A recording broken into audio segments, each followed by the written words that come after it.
Hiya pals, my name's Ronan Crutches and today we're going to talk about 5 weirdly overpowered guns that you will not expect to be good in Caldera. And we're going to start off this straight away into the Bren LMG, which if you can get past the fact that it looks insanely ugly, you'll find out that it's insanely overpowered. Because this thing has a barrel that no other game has decided to just bless us with if you're this sort of player. You want a barrel that's highly accurate and controllable, has bullet velocity buff, reduced bob, and scope sway, and the best, the creme de la creme, the damage does not diminish over range, which is a brand new feature to be brought into this game for some reason. Bullet ballistics don't matter when you have this fucking barrel on it, because that means you can shoot someone at 10 meters or at 10 miles, and the gun doesn't change. It's the same damage.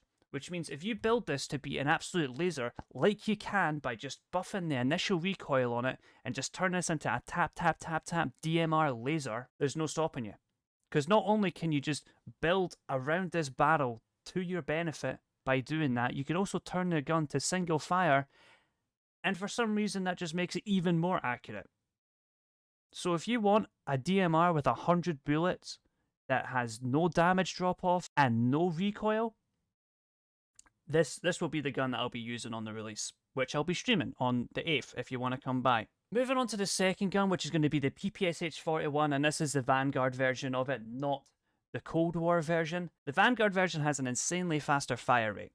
There's an attachment called the recoil booster, which actually puts it up by 2, as well as a barrel called the Empress 140mm rapid barrel that puts it up even more. Or, if you would prefer to be a hipfire machine, you can go with a Kovalevskaya 230mm barrel, which just makes it, you don't have to aim, you just gung-ho your way into a room and you come out with ammo to spare after a squad wipe. This PPSH will be a formidable opponent at close range. I just remember the Mac 10 when that first came out. This thing, 71 bullets. I'm gonna struggle. Moving on to our third weapon, which is gonna be taking a step back a bit. This is a marksman rifle called the SVT, and I'm so excited to use this on the sole fact that this gun can one-shot from anyone, stomach above, and it's a semi-automatic marksman rifle. We're not talking sniper rifle here. The mobility of an assault rifle, but the damage of a sniper. That's what we're talking about here, and it's all thanks to this one barrel attachment. And yeah, that's a trend here. The barrels in this game are insane, and if it carries over to Warzone, we're going to see a lot of guns be stupid broken. It's thanks to barrels like this Kovalevskaya 800mm BO3 barrel, which has a larger one-hit kill radius, which has recoil control and accuracy built in to a barrel that already has a damage buff.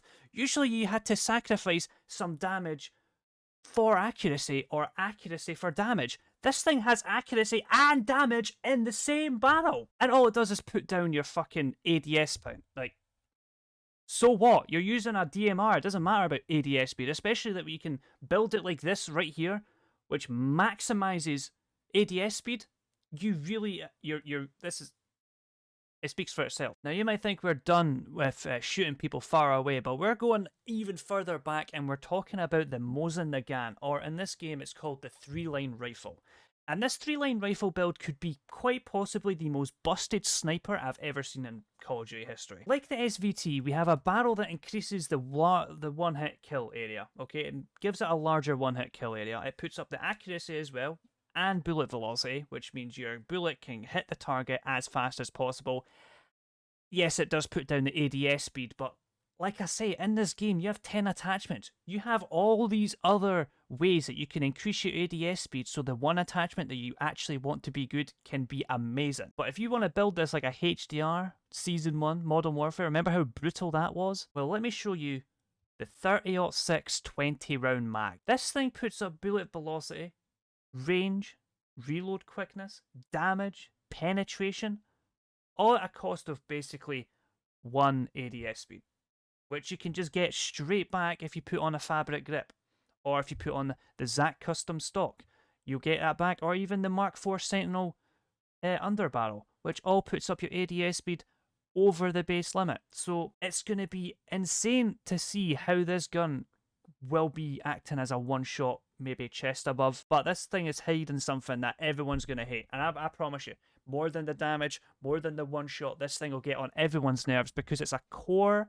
part of gameplay in Warzone. And it's the fact that the shrouded proficiency takes away the glint on the scope, which means you're sniping someone, but they can't see if you're sniping them because it doesn't show up on their screen that you have a scope. They just think it's a normal gun until they've turned into a fine red mist like they're using the bloody mess perk from Fallout 3. I'm excited for this one. The thing that I'm not excited for at all, in fact I'm dreading this one the most. The PPSH can fire really fast, but it does take a little bit to control the recoil. This is an old friend of ours. We've seen this before. We've cried about this before, and we've been happy to see it go. But it's back, and I'm talking about Steakshots. Steakshot's back, and it has even more damage. This class right here is built for hip fire, and thanks to the ammo type, the M15 shot shell, turns it into a snake shot. And when you have 30 Russian short, which puts up the damage and velocity and range, you've got snake shots. I don't really want to say anything about this because you already know how the story goes. It's just a matter of fact, is this actually gonna work? And I'll be trying it. So I hope you all enjoyed watching. Leave a like. Bye.